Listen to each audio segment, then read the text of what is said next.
अस्सलामुअलैकुम वरहमतुल्लाहि वबरकातुहू। नाजरीन, स्वागत है आप तमामी नाजरीन का अलीमी एकेडमी 92 चैनल में। फिर से मैं एक नई वीडियो के साथ आपके बीच हाजिर हो गया हूं।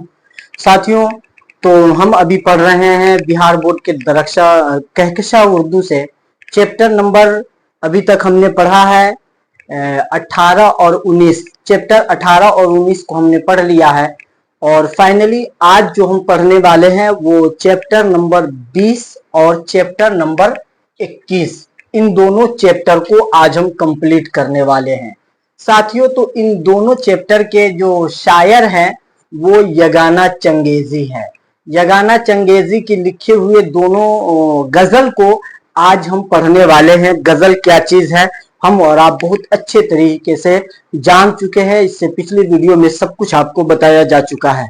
साथियों, तो बिना किसी इंतजार के हम अपने उस चैप्टर और उस चैप्टर के राइटर की तरफ चलते हैं। तो फटाफट जो लोग इस चैनल पे नए हैं उस चैनल को सब्सक्राइब कर देंगे और वीडियो आपको अच्छी लगने लगे तो आप इसको लाइक कर देंगे और अभी से ही आप वीडियो को शेयर कर दें अपने जानने वालों के बीच। साथियों, तो आइए हम पहले देख लेते हैं इन दोनों चैप्टर यानी कि 20 और 21 के जो राइटर हैं यानी शायर हैं वो है यगाना चंगेजी साहब। इसके शायर हैं, ये है यगाना चंगेजी साहब।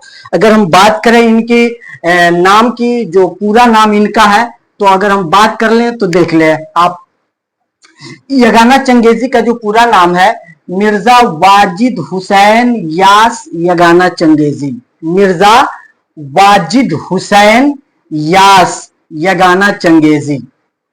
अगर हम बात करें इनकी पैदाइश का तो इनकी पैदाइश 17 अक्टूबर 1984 को पटना सिटी के मोगलपुरा में इनकी पैदाइश हुई। साथियों और आगे हम देख लेते हैं, चूंकि चैप्टर भी लंबा है और दो गजल को हमें पढ़ना है तो आज मैं जरा तेजी से चलूंगा। अगर हम बात करें इनके वालिद साहब की, यगाना चंगेजी के वालिद के, तो यगाना चंगेजी के वालिद का नाम मिर्जा गुलाम हुसैन, जिनका उर्फी नाम मिर्जा प्यारे साहब था। उर्फी नाम प्यारे साहब। उर्फी नाम क्या नाम होता है? ये उर्फी नाम वो नाम होता है जो गांव समाज से किसी खूबी या नोक्स के बिना पे हमें मिल जाता है, घर वालों की तरफ से, समाज वालों की तरफ से, हम उसे उर्फी नाम कहते हैं। तो मिर्जा गुलाम हुसैन का उर्फी नाम मिर्जा प्यारे साहब था। अगर हम बात करें यगाना चंगेजी की इब्तदाई तालीम की, तो इब्तदाई तालीम इनकी कहां हुई थी? मौलाना सईद हसरत के मदरसा में और मोहम्मदन एंग्लो अरबिक स्कूल में और मौलाना सईद हसरत के मदरसे में इनकी इब्तदाई तालीम हुई। साथियों और आगे चलते हैं, इनकी बहुत सारी तारीखें हैं, देख लीजिए। 1903 की हम बात करें, 1903 में इन्होंने इंट्रेंस पास करके 1904 में कलकत्ता गए, लेकिन फिर वापस ये पटना ही चले आए। जो आपके बिहार बोर्ड के जो कहकशा उर्दू है, इस कहकशा उर्दू के मुताबिक दिया जा रहा है कि 1903 में इंट्रेंस पास किया और 1904 में कलकत्ता गए। वहां की आबो हवा इन्हें रास नहीं आई तो पटना वापस आ गए। वापसी फिर इनकी कहां हो गई साथियों? फिर वापसी पटना ही हो गई। कलकत्ता की आबो हवा इन्हें रास नहीं आई, ये फिर पटना चले आए। इलाज के लिए लखनऊ गए, कब? 1905 में। और आगे देख लीजिए 1913 की एक तारीख, हकीम मिर्जा मोहम्मद शफी शिराजी की साहबजादी से, हकीम मिर्जा मोहम्मद शफी शिराजी की साहबजादी जिसका नाम कनीज हुसैन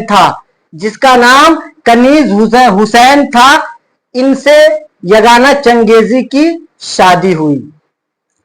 1923 तक ये अवध अखबार में नौकरी की, उसके बाद रेलवे में क्लर्क हो गए। 1923 तक अवध अखबार में, ये न्यूज़पेपर था, इसमें इन्होंने मुलाजमत यानी नौकरी की, उसके बाद रेलवे में क्या हो गए? क्लर्क हो गए। साथियों हम और आगे बात कर लें, 1924 की हम बात करें तो 1924 में ये इस्लामिया हाई स्कूल में मुलाजमत की। इस्लामिया हाई स्कूल में, इस्लामिया हाई स्कूल में मुलाजमत की और 1926 में असगर गोंडवी और जिगर मुरादाबादी के साथ लाहौर आकर उर्दू मरकज से वाबस्ता हो गए। 1926 में 24 से लेकर के 26 के कुछ महीनों तक ये इस्लामिया हाई स्कूल में मुलाजमत की। उसके बाद इन्होंने असगर गोंडवी और जिगर मुरादाबादी के साथ लाहौर आकर उर्दू मरकज से वाबस्ता हो गए। अगर हम बात करें 26 के बाद 27 की, तो 1927 के आखिर में हैदराबाद चले आए। और अगर हम बात करें 1942 की, तो 1942 में रिटायर हुए, फिर लखनऊ वापस आ गए। रिटायर होने के बाद फिर लखनऊ वापस आ गए। और रही बात 1942 की, तो 1947 में देश आजाद हुआ था।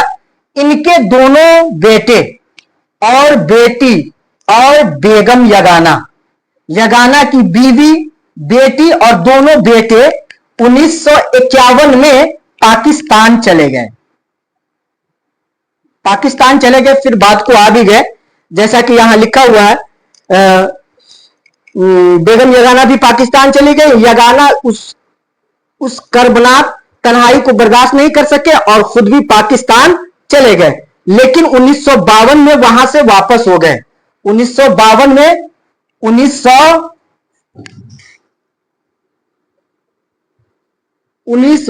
में वापसी कहां हो गई? हिंदुस्तान।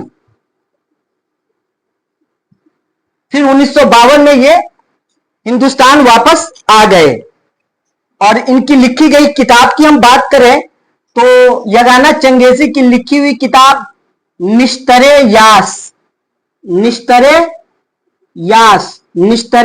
यास। दूसरी किताब का नाम है आयाते विजदानी और तीसरे का नाम है तराना।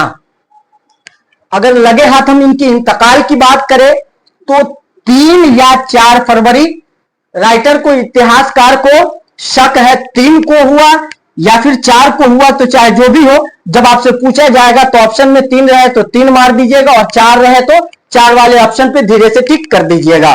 3 या 4 फरवरी 1956 को विक्टोरियागंज में इनका इंतकाल हो गया। साथियों, तो फाइनली हमने इनके द्वारा जिनकी आपकी किताब में जितनी जानकारी थी, उस सारी जानकारी को हमने क्लियर कर लिया है। अब हम इनके लिखे हुए उस गजल को देख लेते हैं। अब उस गजल में क्या क्या बताया गया है देखें।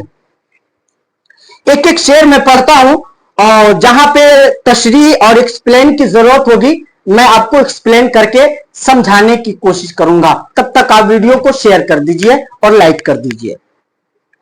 देखिए, पहले गजल में शायर यगाना चंगेजी कहते हैं, अदब ने दिल के तकाजे उठाए हैं क्या क्या, हवस ने शौक के पहलू दबाए हैं क्या क्या। अदब ने दिल के तकाजे उठाए हैं क्या क्या, हवस ने शौक के पहलू दबाए हैं क्या क्या। साथियों, तो इस दो पहले शेर में शायर कहना क्या चाह रहे हैं, जरा इसको हम देख लेते हैं। तो शायर इस पहले शेर में कहता है कि अदब यास, कहने का मतलब शायर का यह है कि इश्क में महबूब से बातें की, इस महबूब ने से इश्क ने बातें की, लेकिन गुफ्तगू अदब के दायरे तक महदूद न रह सकी। यानी दिल का तकाजा तो यह था कि महबूब से बात जो की जाए वो अदब के दायरे में की जाती, लेकिन हवस ने शौक के पहलू दबाए हैं क्या क्या, लेकिन हवस ने शौक के को देखते हुए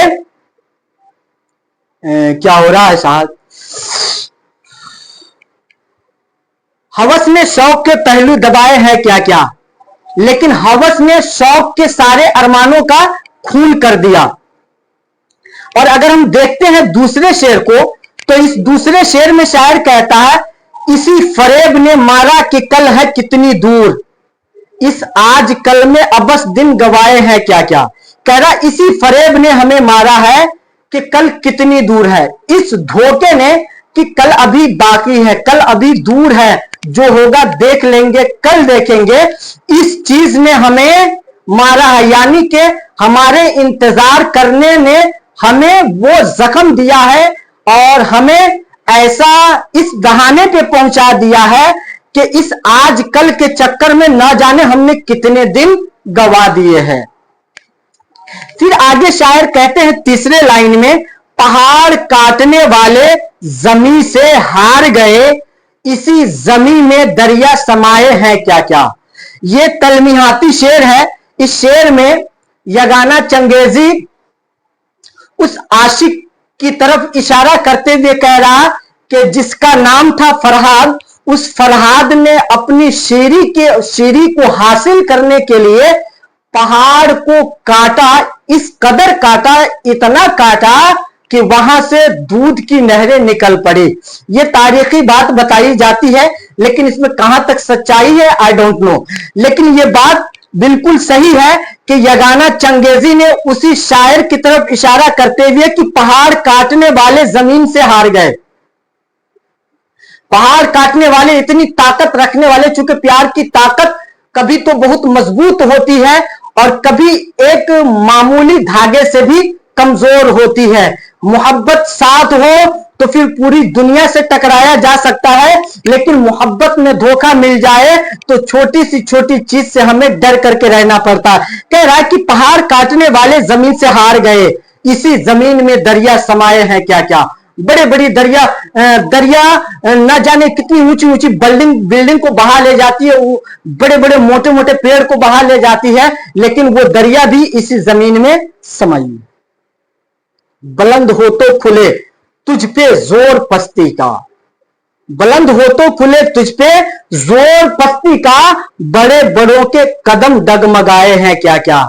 कह रहा है कि अगर बुलंद हो तो खुले तुझ पे जोर पस्ती का, अगर तू बुलंद हो तो तुझे एहसास होगा पस्ती का एहसास जरूर होगा अगर तू बुलंद हुआ है। लेकिन याद रखो, अगर तुझे एहसास ना हो सका कि तुम भी कभी पस्ती में थे, आज बुलंद हुए हो, तो याद रखो बड़े बड़ों के कदम डगमगाए हैं क्या क्या। बड़े बड़ों का कदम डगमगा गया है, तुम क्या चीज हो। आगे शायर कहता है कि खुशी में अपने कदम चूम लूं तो जेबा है, वो लफ्जिशों पे मेरी मुस्कुराए हैं क्या क्या। खुशी में अपने कदम चूम लूं तो जेबा है, मुनासिब है, वो लफ्जिशों पे मेरी गलतियों पर भी मुस्कुराए हैं क्या क्या। लोग मेरी गलतियों पे बहुत मजाक उड़ाए हैं, लेकिन खुशी के लम्हा हो तो मैं अपने कदम को चूम लूं। आखिरी लाइन में इस मक्का के शेर में शायर कहता, खुदा ही जाने यगाना मैं कौन हूं क्या हूं। यगाना चंगेजी को खुद अपने आप में शक है कि मैं क्या हूं, खुद अपनी जात पे शक दिल में आए हैं क्या क्या। यानी खुद अपने बारे में ही मशकूक है, डाउटफुल है कि मैं क्या हूं। अगर हम बात करें दूसरी गजल की, तो शायद दूसरे गजल में कह रहा है कि मुझे दिल की खता पर याद शर्माना नहीं आता, मुझे दिल की खता पर, मुझसे मेरे द्वारा की गई गलती पे मुझे शर्माना नहीं आता, और पराये का जुर्म, पराये का किया हुआ गलत काम को अपने नाम लिखवाना नहीं आता। कह रहा मुझे ऐ ना खुदा आखिर किसी को मुंह दिखाना है, बहाना करके तन्हा पार उतर जाना नहीं आता। मुझे ऐ नाव पार करने वाले आखिर किसी को मुझे भी किसी को मुंह दिखाना है, बहाना करके तन्हा पार करना नहीं आता। मुसीबत का पहाड़ आखिर किसी दिन कट ही जाएगा, मुझे सरमार कर पेशे से मर जाना नहीं आता। ये इस शेर का भी इशारा उसी फरहाद की तरफ था कि जिसने मोहब्बत को हासिल करने के लिए पहाड़ तक को काट दिया, लेकिन वो भी मिट्टी में मिल गए। कह रहा है कि मुसीबत का पहाड़ आखिर एक न एक दिन खत्म हो जाने वाले हैं। मुसीबत हमेशा के लिए नहीं आती, एक न एक दिन मुसीबत भी खत्म हो ही जाएगी। लेकिन मुसीबत आने का ये मतलब तो नहीं होता है कि हम अपनी जान को ही गंवा दे, आत्महत्या कर लें, उस परेशानी से मुकाबला न करे। कह रहा मुझे सरमार कर तेशे से मर जाना नहीं आता, दिले बेहौसला है एक जरा सी ठेस का मेहमान। दिले बेहौसला है एक जरा सी ठेस का मेहमान, वो आंसू क्या पिएगा जिसको गम खाना नहीं आता। बिल्कुल आसान है। असीरों दोस्तों यारों शौके आजादी मुझे भी गुदगुदाता है, असीरों शौके आजादी मुझे भी गुदगुदाता है, मगर चादर से बाहर पांव फैलाना नहीं आता। फिर आगे शेर में शायर लिखता है कि सरापा राज हूं मैं, क्या बताऊं कौन हूं क्या हूं। यहां भी डाउट है, समझता हूं मगर दुनिया को समझाना ही नहीं आता। यानी कि मैं क्या चीज हूं ये मुझे मालूम है, मैं खुद समझता हूं कि मैं क्या हूं, लेकिन इस चीज को दूसरों को ये बताना समझाना मुझे नहीं आता। साथियों, तो फाइनली यही वो गजल थी जिस गजल को आपके बीच मुझे रखना था। अब हम इसके क्वेश्चन आंसर को देख लेते हैं।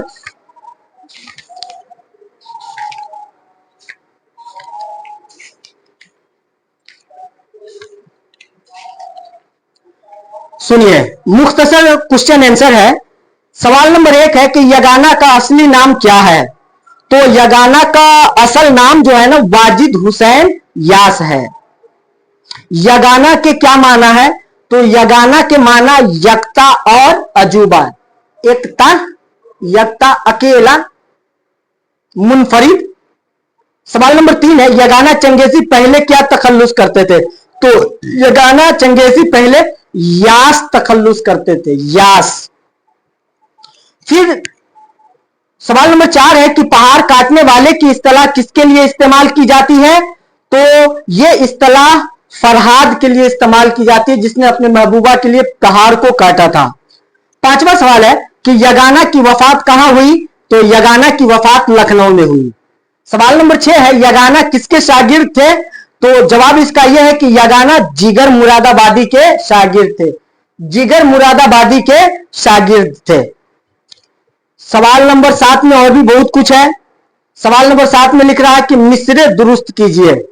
तो पहला है खता पर दिल की मुझे यास नहीं शर्माना आता, सर मार कर मुझे तेशे से मर जाना नहीं आता। इसको मिलाना था, तो इसका मिलान ऐसे होगा कि मुझे दिल की खता पर, मुझे दिल की खता पर यास शर्माना नहीं आता, मुझे, और दूसरे का है मुझे सरमार कर तेशे से मर जाना नहीं आता, और तीसरे लाइन का है कि पहाड़ काटने वाले जमीन से हार गए। 8वां सवाल है कि वो लफ्जिशों पे मेरी, वो लफ्जिशों पे मेरी मुस्कुराते हैं क्या क्या। इसका पहला मिसरा लिखकर शेर को मुकम्मल कीजिए। तो इसका पहला मिसरा है खुशी में अपने कदम चूम लूं तो जेबा है, वो लफ्जिशों पे मेरी मुस्कुराए हैं क्या क्या। अच्छा, सवाल नंबर 9 में कुछ मिसरे लिखे जा रहे हैं और कहा जा रहा है 4 मिसरे हैं, और कह रहा है इसका नीचे वाला लाइन, यानी ऊपर वाला लाइन चार शेर का दिया हुआ, इसका निचला लाइन तलाश करना है। पहला सवाल है अदब ने दिल के तकाजा उठाए हैं क्या क्या।